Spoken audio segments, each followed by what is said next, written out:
Venez à moi, vous tous qui peinez sous le poids du fardeau. Venez, c'est une invitation à s'approcher du Seigneur. Ce verset de l'Évangile selon saint Matthieu est relativement unique dans tout l'Évangile. Je suis doux et humble de cœur, mon joug est facile à porter, mon fardeau léger. Les commentateurs se sont longuement interrogés sur le sens de ces paroles. Pourquoi Jésus dit-il qu'il est doux et humble de cœur? Manifestement, cela nous renvoie à la Passion. Le roi humble monté sur une ânesse est cité dans le récit de l'entrée de Jésus à Jérusalem.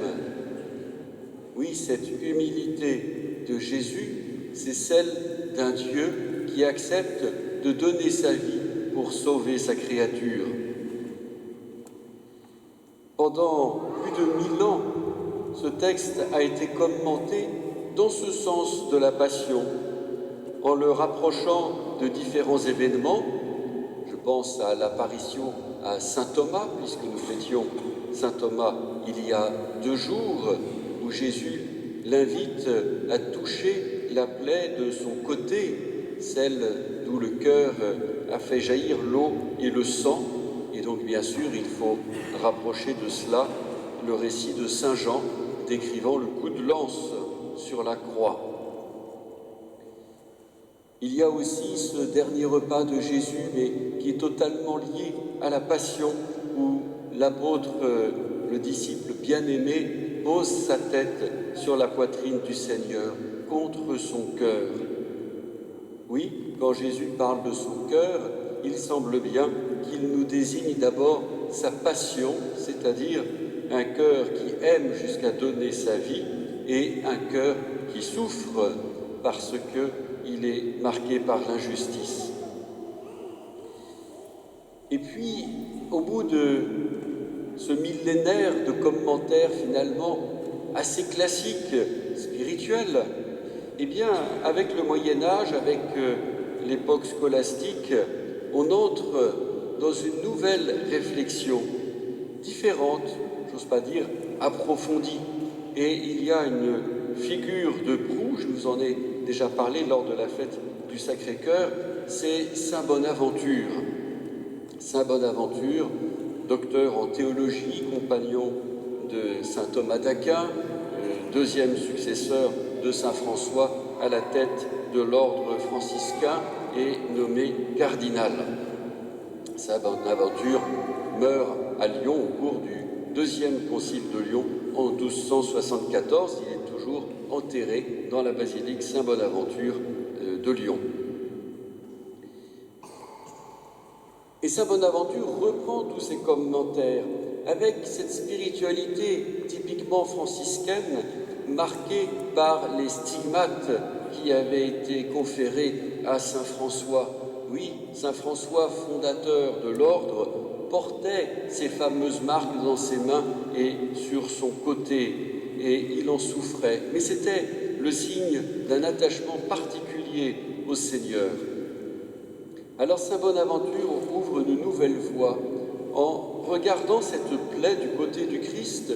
Au lieu d'y voir simplement ce qui en sort, l'eau et le sang, figure déjà de l'Église, des sacrements, de cette grâce de l'Esprit Saint qui est remise à l'Église pour la guider, eh bien saint Bonaventure voit dans cette blessure du côté une porte ouverte pour accéder au cœur de Jésus. Il ne faut pas rester à l'extérieur, mais il faut aller jusqu'au cœur, dans un désir d'une communion extrêmement profonde, qu'on appellera peut-être plutôt plus tard ce cœur à cœur avec Jésus. En faisant ce commentaire, saint Bonaventure ouvre la voie à une nouvelle expression. Et c'est essentiel pour comprendre comment il y a eu une réflexion construite au fur et à mesure des siècles jusqu'à ce la fin du XVIe siècle, le début du XVIIe siècle, lorsque Saint Jean-Eudes, par exemple, fonde la Société des Cœurs de Jésus et de Marie. On voit qu'on tourne autour de ce mystère sans bien le saisir, mais en comprenant qu'il y a là quelque chose d'essentiel. Il faudra que le Seigneur s'en mêle lui-même, si j'ose dire, en apparaissant à Sainte Marguerite Marie à la coque à Parelmonial. Et là, il lui donne la clé. Jusqu'ici, on avait commencé à trouver le vocabulaire. Maintenant, il fallait trouver le sens de ce cœur doux et humble. Et Jésus demande à Marguerite Marie son amour.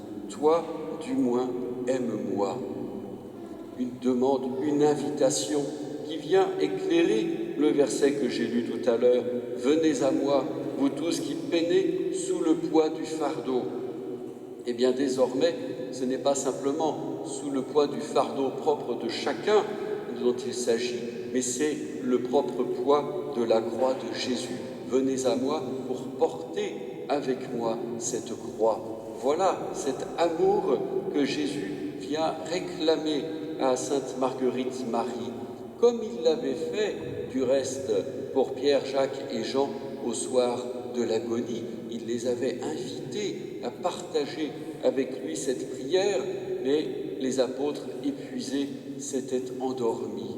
Alors au contraire, Jésus demande à Marguerite Marie de se lever, de se réveiller et d'aller dans cette prière qui est devenue, qu'on appelle aujourd'hui l'heure sainte.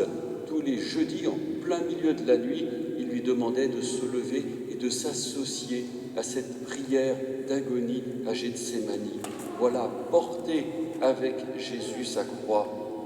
Il lui a demandé aussi un lien particulier à l'Eucharistie, particulièrement à une époque où on ne communiait pas forcément très souvent, très régulièrement.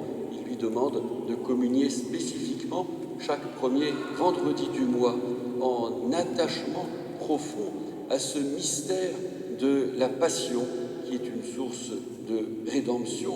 Oui, mon joug est facile à porter et mon fardeau léger.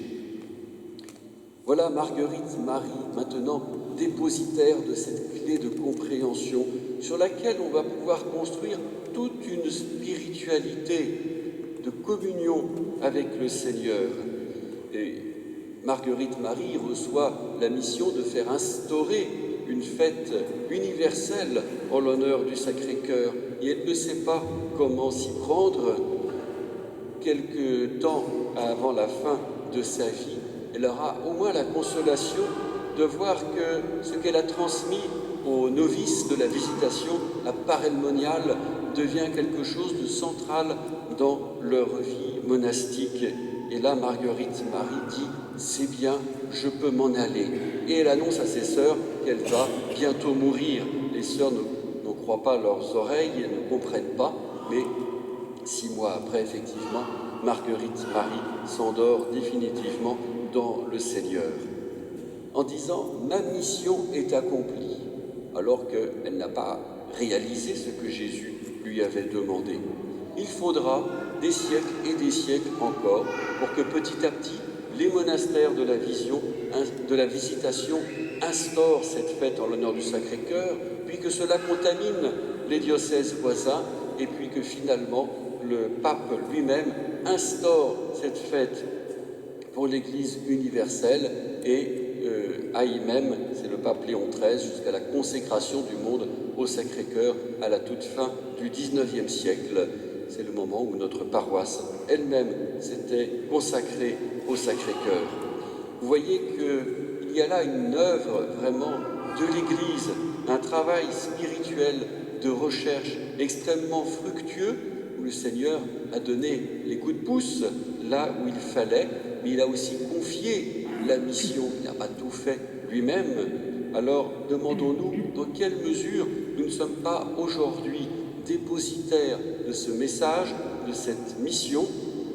Venez à moi, vous tous qui peinez sous le poids du fardeau, dans cette période extrêmement complexe où la vie sociale est distendue, non seulement à cause du confinement et de ses conséquences, mais aussi à cause des choix de notre pays. Je rappelle que la loi bioéthique arrive à l'Assemblée nationale très bientôt. Voilà ce grand souci d'une société qui se désagrège, qui perd les points de repères essentiels centrés sur l'être humain et sur la famille. Venez à moi, vous tous qui peinez sous le poids du fardeau. Voilà le message que nous avons à relayer auprès de tous nos contemporains qui souffrent. Alors allons puiser auprès du Seigneur comme à la source.